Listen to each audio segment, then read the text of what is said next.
जय माता दी दोस्तों। आज की इस वीडियो में मैं आपको सुनाने वाली हूँ श्री दुर्गा सप्तशती का 8वां अध्याय। इस अध्याय में रक्त बीज के वध का वर्णन किया गया है। चलिए सुनते हैं श्री दुर्गा सप्तशती का 8वां अध्याय। महर्षि मेधा ने कहा, चंड और मुंड नामक असुरों के मारे जाने से और बहुत सी सेना के नष्ट हो जाने से असुरों के राजा प्रतापी शुंभ ने क्रोध युक्त होकर अपनी संपूर्ण सेना को युद्ध के लिए तैयार होने की आज्ञा दी। उसने कहा, अब उदयुद्ध नामक 86 असुर सेनापति अपनी सेनाओं के साथ युद्ध के लिए जाएं और कंबु नामक 84 सेनापति भी युद्ध के लिए जाएं और कौटिवीर नामक 50 सेनापति और धौम्रकुल नाम के 100 सेनापति प्रस्थान करें। कालक, दौहर्द, मौर्य और काल के यह दैत्य भी मेरी आज्ञा से सजकर युद्ध के लिए कूच करें। भयानक शासन करने वाला असुरों का स्वामी शुंभ इस प्रकार आज्ञा देकर बहुत बड़ी सेना के साथ युद्ध के लिए चला। उसकी सेना को अपनी ओर आता देखकर चंडिका ने अपनी धनुष की टंकोर से पृथ्वी और आकाश के बीच का भाग गुंजा दिया। हे राजन, इसके पश्चात देवी के सिंह ने दहाड़ना आरंभ कर दिया और अंबिका के घंटे के शब्दों ने उस ध्वनि को और भी अधिक बढ़ा दिया। धनुष की टंकोर, शेर की दहाड़ और घंटे के शब्द से पृथ्वी और आकाश के बीच का भाग गूंज उठा। इसके साथ ही देवी ने अपने मुख को और भी अधिक भयानक बना लिया। ऐसे भयानक शब्द को सुनकर राक्षसी सेना ने देवी तथा सिंह को चारों ओर से घेर लिया। हे राजन, उस समय दैत्यों के नाश के लिए और देवताओं के हित के लिए ब्रह्मा, शिव, कार्तिकेय, विष्णु तथा इंद्र आदि देवों की शक्तियां जो अत्यंत पराक्रम और बल से संपन्न थी, उनके शरीर से निकलकर उसी रूप में चंडिका देवी के पास गई। जिस देवता का जैसा रूप था, जैसे आभूषण थे और जैसा वाहन था, वैसा ही रूप, आभूषण और वाहन लेकर उन देवताओं की शक्तियां दैत्यों से युद्ध करने के लिए आईं। हंसयुक्त विमान में बैठकर और रुद्राक्ष की माला तथा कमंडलू धारण करके ब्रह्मा जी की शक्ति आई। वृषभ पर सवार होकर, हाथ में त्रिशूल लेकर, महानाग का कंकड़ पहनकर और चंद्र रेखा से भूषित होकर भगवान शंकर की शक्ति माहेश्वरी आई और मोर पर आरूढ़ होकर हाथ में शक्ति लिए दैत्यों से युद्ध करने के लिए कार्तिकेय जी की शक्ति उन्हीं का रूप धारण करके आई। भगवान विष्णु की शक्ति गरुड़ पर सवार होकर शंख, चक्र, शांग, गदा, धनुष तथा खड्ग हाथ में लिए हुए आई। श्री हरि की शक्ति वाराही वाराह का शरीर धारण करके आई और नरसिंह के समान शरीर धारण करके उनकी शक्ति नरसिंह भी आई।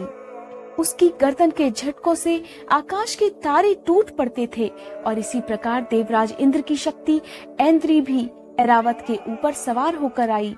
इसके पश्चात इन देव शक्तियों से घिरे हुए भगवान शंकर ने चंडिका से कहा, हे देवी, मेरी प्रसन्नता के लिए तुम शीघ्र ही इन असुरों को मारो।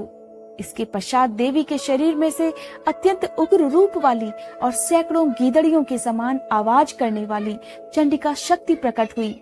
उस अपराजिता देवी ने धूमिल जटा वाले भगवान श्री शंकर जी से कहा, हे प्रभु, आप मेरी ओर से दूत बनकर शुंभ और निशुंभ के पास जाइए और उन अत्यंत गर्वीले दैत्यों से कहिए तथा उनके अतिरिक्त और भी जो दैत्य वहां युद्ध के लिए उपस्थित हो, उनसे भी कहिए, जो तुम्हें अपने जीवित रहने की इच्छा हो तो त्रिलोकी का राज्य इंद्र को दे दो।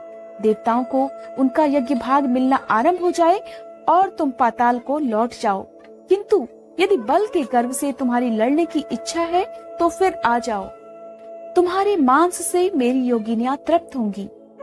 क्योंकि उस देवी ने भगवान शंकर को दूत के कार्य में नियुक्त किया था, इसलिए वह संसार में शिव दूती के नाम से विख्यात हुई।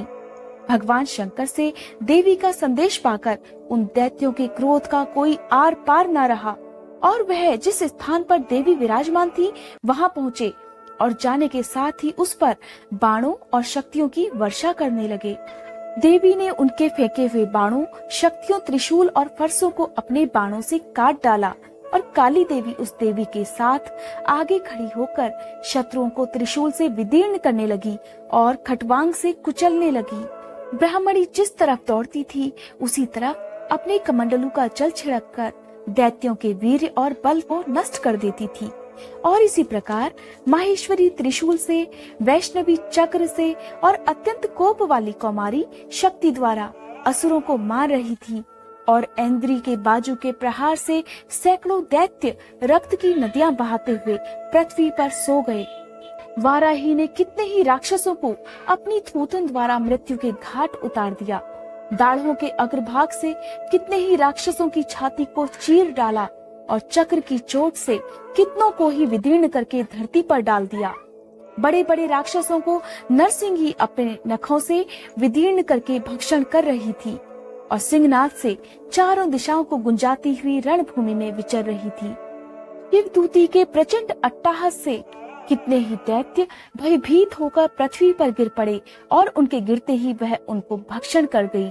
इस तरह क्रोध में भरे हुए मात्र गणों द्वारा नाना प्रकार के उपायों से बड़े बड़े असुरों को मरते हुए देखकर राक्षसी सेना भाग खड़ी हुई और उनको इस प्रकार भागता देखकर रक्तबीज नामक महापराक्रमी राक्षस क्रोध में भरकर युद्ध के लिए आगे बढ़ा। उसके शरीर से रक्त की बूंदें पृथ्वी पर जैसे ही गिरती थी, तुरंत वैसे ही शरीर वाला तथा वैसा ही बलवान दैत्य पृथ्वी से उत्पन्न हो जाता था। रक्तबीज गदा हाथ में लेकर ऐन्द्री के साथ युद्ध करने लगा। जब ऐन्द्र शक्ति ने अपने वज्र से उसको मारा तो घायल होने के कारण उसके शरीर से बहुत सा रक्त बहने लगा और उसकी प्रत्येक बूंद से उसके समान ही बलवान तथा महापराक्रमी अनेक दैत्य भयंकर रूप से प्रकट हो गए। वह सब के सब दैत्य रक्तबीज के समान ही बलवान तेज वाले थे। वह भी भयंकर अस्त्र शस्त्र लेकर देवियों के साथ लड़ने लगे। जब ऐन्द्री के वज्र के प्रहार से उसके मस्तक पर चोट लगी और रक्त बहने लगा तो उसमें से हजारों ही पुरुष उत्पन्न हो गए। वैष्णवी ने चक्र से और ऐन्द्री ने गदा से रक्तबीज को चोट पहुंचाई और वैष्णवी के चक्र से घायल होने पर उसके शरीर से जो रक्त बहा उससे हजारों महाअसुर उत्पन्न हुए, जिनके द्वारा यह संपूर्ण जगत व्याप्त हो गया। कौमारी ने शक्ति से, वाराही ने खड्ग से और माहेश्वरी ने त्रिशूल से उसको घायल किया। इस प्रकार क्रोध में भरकर उस महादैत्य ने सब मात्र शक्तियों पर पृथक पृथक गदा से प्रहार किया और माताओं ने शक्ति तथा शूल इत्यादि से उसको जो बार बार घायल किया, उससे सैकड़ों महादैत्य उत्पन्न हुए और इस प्रकार उस रक्तबीज के रुधिर से उत्पन्न हुए असुरों से संपूर्ण जगत व्याप्त हो गया, जिससे देवताओं को भय हुआ।